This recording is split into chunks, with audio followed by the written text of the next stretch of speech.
By the end of this video, you will have learned 3 useful habits from a frugal minimalist.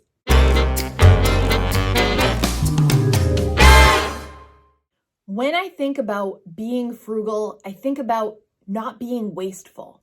When I think about minimalism, I think about removing everything that distracts us from what we value. A frugal minimalist spends their time, money, and energy intentionally on what aligns with their goals. Habit number 1 of a frugal minimalist is to use what you have. I have a small example for you today. This month, I am going to be clearing out all the clutter and practicing de-owning throughout my house. An example of using what I have, take this drawer for example. It was a hot mess in and of itself with all my makeup and goop and who knows what else. So what I did was I used what I already had. We had this box that we made a purchase a while ago. So I just used the box that I already have. Instead of purchasing more organizational tools, I just used what I had. I kept the box knowing that, oh, I could put some things in here to better organize, and I just repurposed it. I went ahead and cleared out the drawer and just left what I actually use regularly. As you can tell, there's quite a difference, and this is the end result.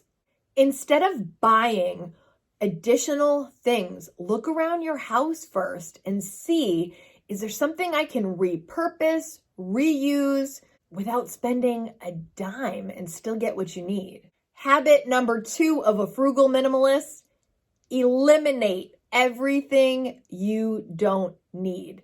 So you might be thinking, oh, well, you're a frugal minimalist. Your house must be pretty spotless and clutter-free. Think again. This is one of my biggest problem areas and always have. I'm always telling you, I've told you in another video, I'll put it right here, you need to have a place for everything, and then you need to get rid of the rest. If you're not finding any use for these things, you don't really love them, eliminate. Eliminate is one of my favorite words. It's straight out of the Kate method. Keep focus, adjust, track, eliminate.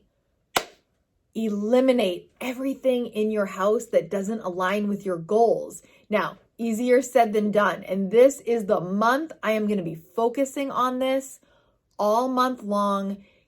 Before spring comes, before summer, when I'm going to be able to get outside and live. And I don't want to have to be thinking about decluttering the closets, decluttering the car, de-owning things in the bedroom, clothing. Oh my goodness. There's so many areas of the house where things pile up.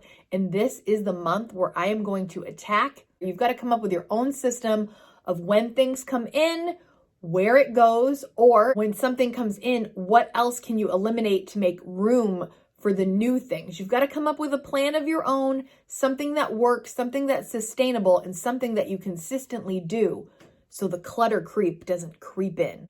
Truthfully, the older I get, the more I realize what I actually value. So this does get easier and easier as time goes on, except the fact that time keeps going on, there's more and more things. But find a way to manage your stuff. And I'm going to tell you, one of the big ways to manage your things better is to de-own.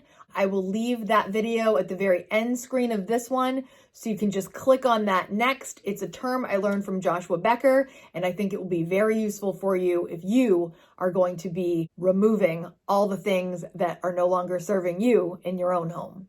My home is my sanctuary, K-Squad. This is my favorite place to be, and I have created it to be that way, which leads me to frugal minimalist habit number 3 is to cherish what you do have. So we are using what we already have. We are eliminating everything that doesn't align with our values, and then we are cherishing everything that remains. This is a crucial habit to actually love and appreciate, be grateful, and maintain things that we have chosen to have in our lives. The way you decorate your house, the art. Let's just say this, for example, okay? So I'm down in my office, right? That says La Ballerina. This is a photo that I have had since I was a child and was obsessed with ballet. And to this day, it just reminds me of my love of dance, and it brings a smile to my face every time I see this image, because it just reminds me of when I was a little kid and how much joy dance brought into my life. It means something to me, and I love having it on my wall. It just fills me with happiness, and I'm happy it's still in my home. There's a quote I wanted to share with you that I think might be helpful this week. And the quote is, "Sometimes you don't realize the weight of something you've been carrying until you feel its release." I think this is very fitting for us as we start this month.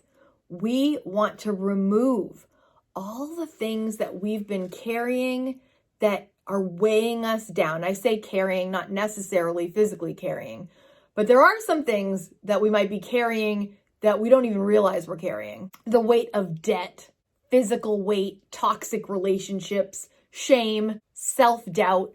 There's a ton of things that we carry.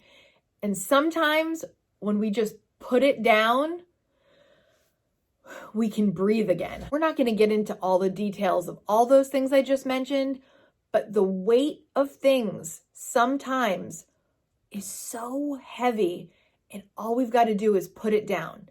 And when we feel that release, it is so encouraging.